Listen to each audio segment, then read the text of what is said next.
I'm not really happy with how I'm hanging my digital caliper, so I'm going to make a new hanger.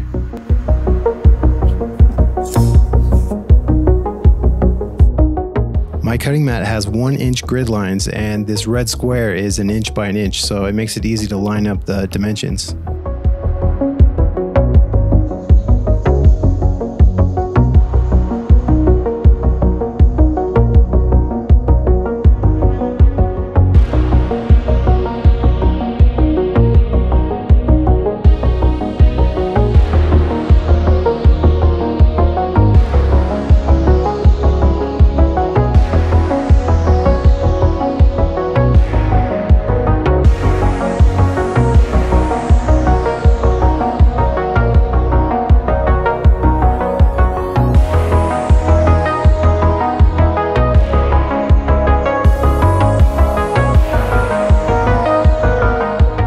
The final part is kind of an odd shape, so to avoid using supports, I'm going to print it in 3 pieces and then glue it all together.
Done, and it's up on Thingiverse. If you want to print your own, you can find the link below.